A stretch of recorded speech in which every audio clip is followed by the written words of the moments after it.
This is George Beiruthi from FS Securities, a stockbroking firm on the Gold Coast in Queensland, Australia. And every Monday morning I show you what happened over the last few weeks, and from that information what we forecast may happen the next few weeks. So this is actually to show you what is hot and what is not, and if you like the presentation, please give us some feedback. We would appreciate that very much. Okay, well, look at what happened in America. The first thing we see here is that despite the drop in the market on Saturday morning, over last week the market was up 0.7% or 189 points. When you combine the two last weeks together, we find that the results were even better.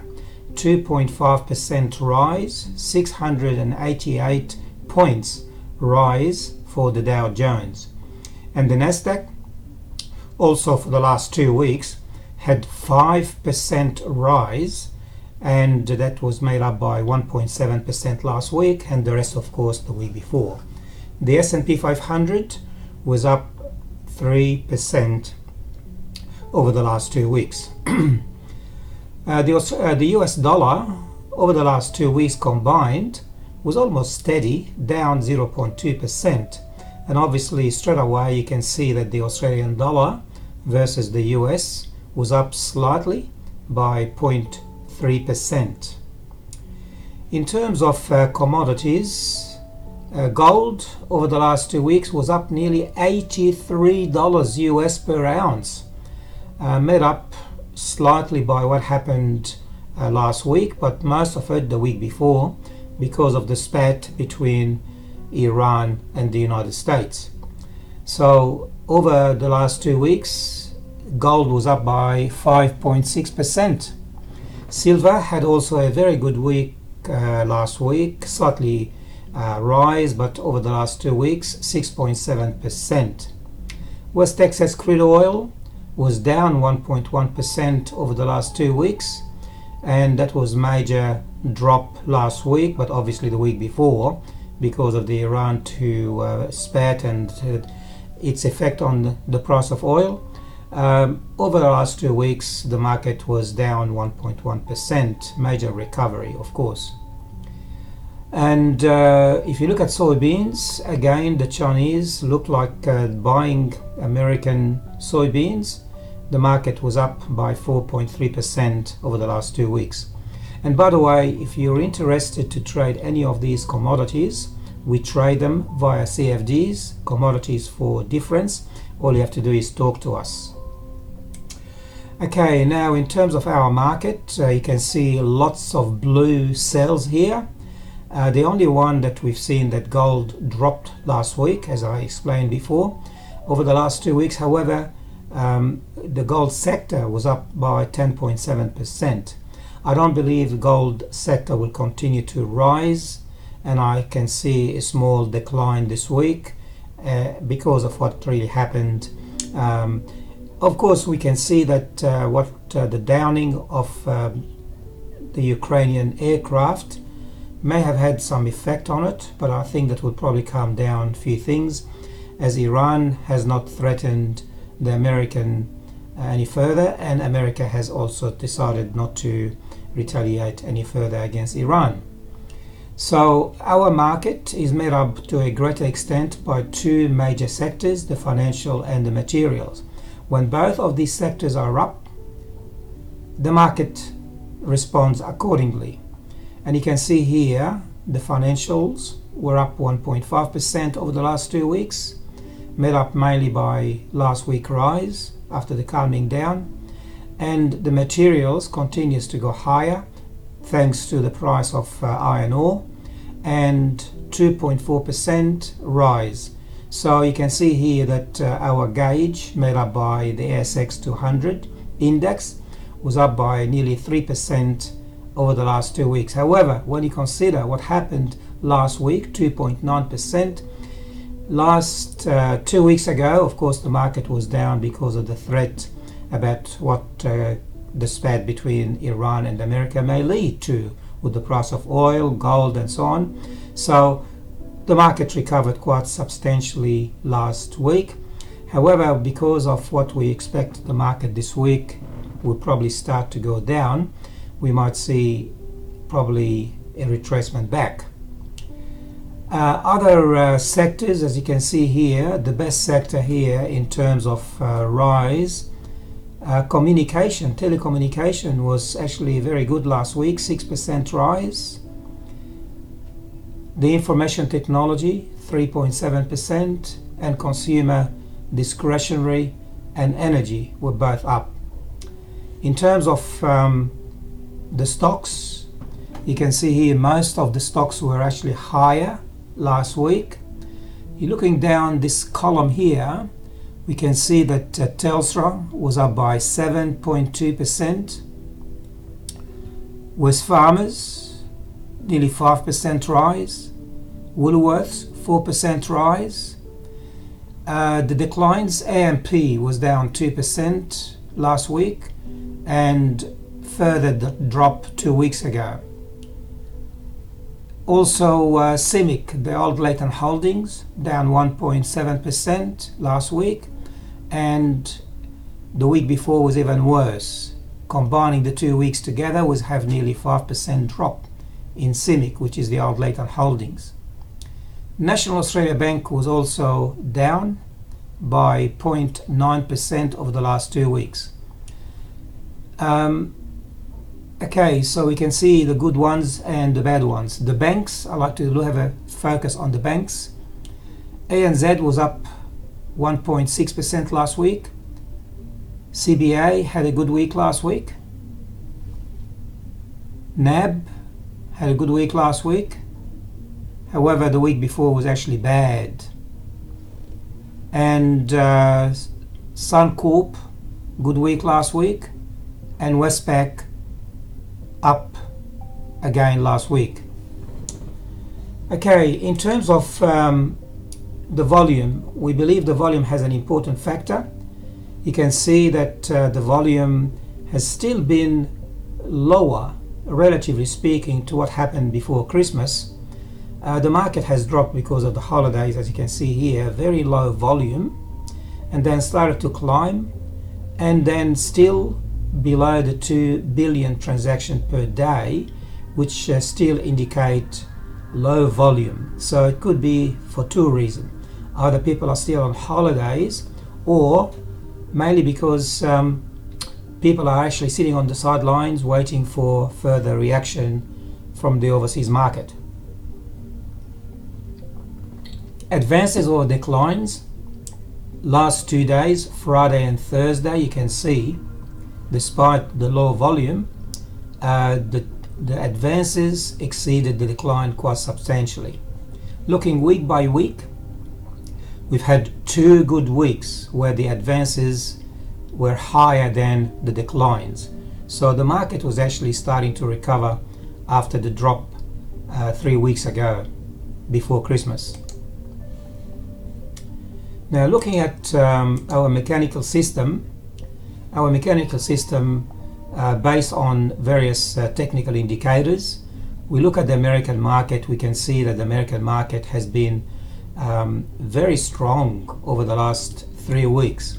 And of course, on Saturday morning, we did that particular analysis, and we found that the market in America continues to be strong, and we don't have any reason why the market will continue to follow up that particular trend.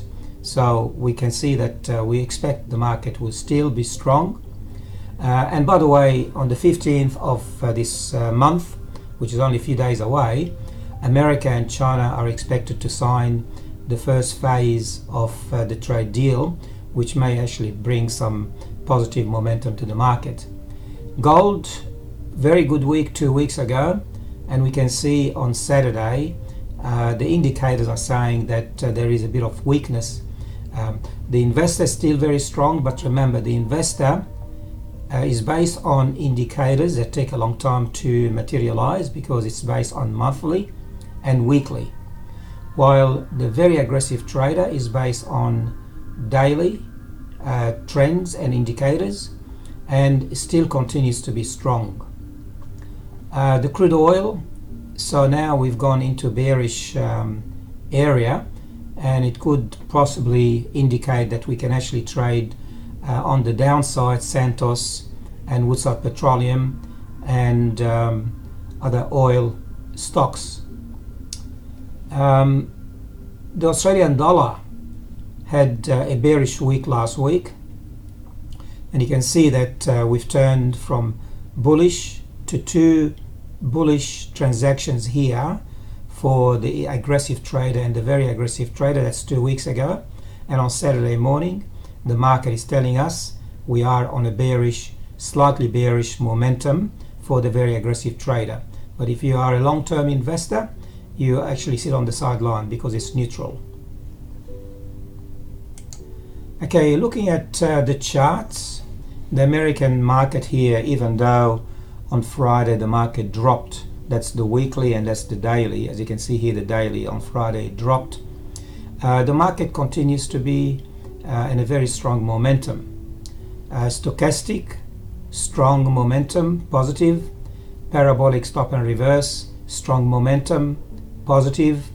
And the crossover between the 9 and the 21 week, again positive. So the indicators for the weekly show very strong momentum. Now if you combine the weekly and the daily, because that's how our mechanical system works, you need to have positive momentum here and then give the right to trade provided the indicators on the daily continues to be in coherence with the weekly.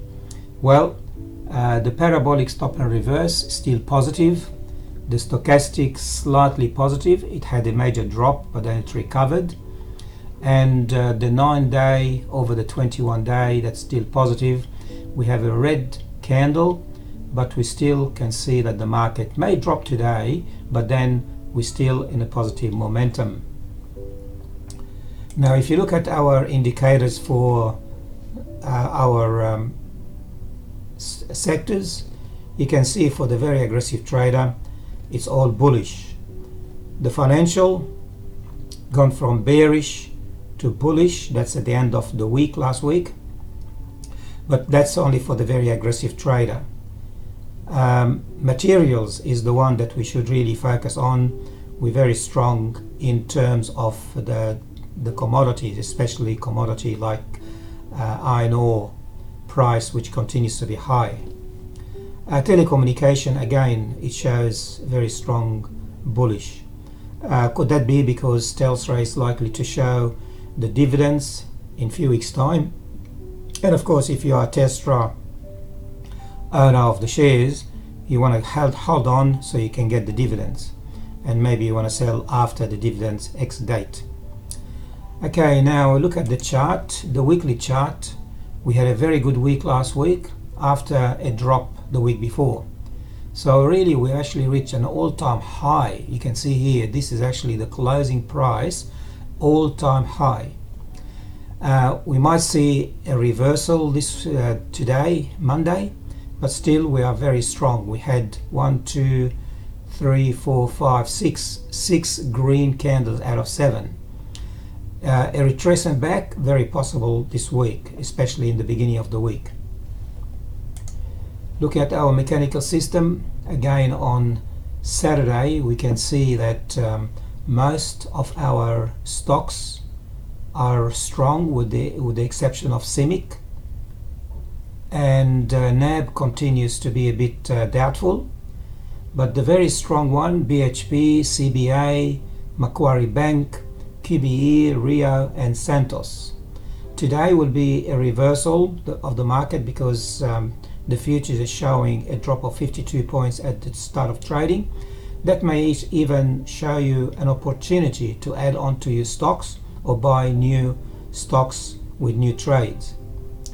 Telstra went from bearish to bullish, but TPG turned from bearish to very strong bullish, so that may also have an effect on the market.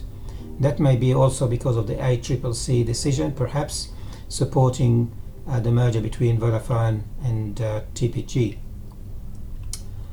Alright, well, let's see what happens beyond this week in terms of The stocks we have here, we use a mechanical system here to show the various companies that had exceptional volume. This is actually a system that we use when the price of a particular stock goes up and volume goes up in relation to the average volume. We have a signal that Santos, for instance, the price of Santos last week went up by 5.6% and the volume was up by 122% above its volume average. So you can see here the average, weekly average is 24 million transactions, and last week we've seen nearly 30 million. So exceptional volume and increase in the price. Woodside Petroleum again went up by 3.1% with 112% above its average volume. Now if you look at the mid cap, Karoon, the volume was nearly 477% and the price went up by nearly 20%. Again in volume, that's our main focus. A company called MyState, or a COBR, which is actually a rare earth and lithium company, had a very good volume, 21% rise and 234% rise in the volume. So if you want a copy of this slide and you want to talk to us, all you have to do is talk to us. Now finally, before we close, just to let you know what happened on Friday. Over the last full week and from around the globe, the Dow was actually up 0.7%. That's the weekly. Went up by 189 points, and over the last 2 weeks had nearly 688 points, as I've explained before. Now, in terms of our CFDs, these are what we've traded recently, and you can see here. Sorry, that's the wrong one. I want to show you this one here. This is what we traded of recent time, and you can see we had a very good week last week with all the trades with a reasonable profit on that side. That shows all the trade from the 3rd of January till the 10th of January. That's on Friday. What we've opened, what we've closed. We've done some bit of profit on Nanosonics. We made some reasonable profit on Karoon. Mind you, Karoon was actually in a major loss for a while, but now we recovered last week. We traded the Australian 200, that's the XJO, and we opened and we closed and we made some decent profit as well, as you can see here. We made small profit on the British pound versus the US dollars. Okay, so to finish off our disclaimer, everything we presented here today was actually only for general advice only. Nothing we say here is for personal advice, and before you take any action, please talk to us or to your professional advisor. There is no guarantee that anything we said today is going to turn good, so of course there is risk in the market and you need to be very cautious of that. If you have any questions, all you have to do is ask, and to call us, you ring 61 if you're ringing from overseas, and our mobile number 411-259526. Again, 61 if you're ringing from overseas, and if you want to write to me, george@fssecurities.com.au. Happy trading, and again, hopefully you make some money on the stock market today and this week as well.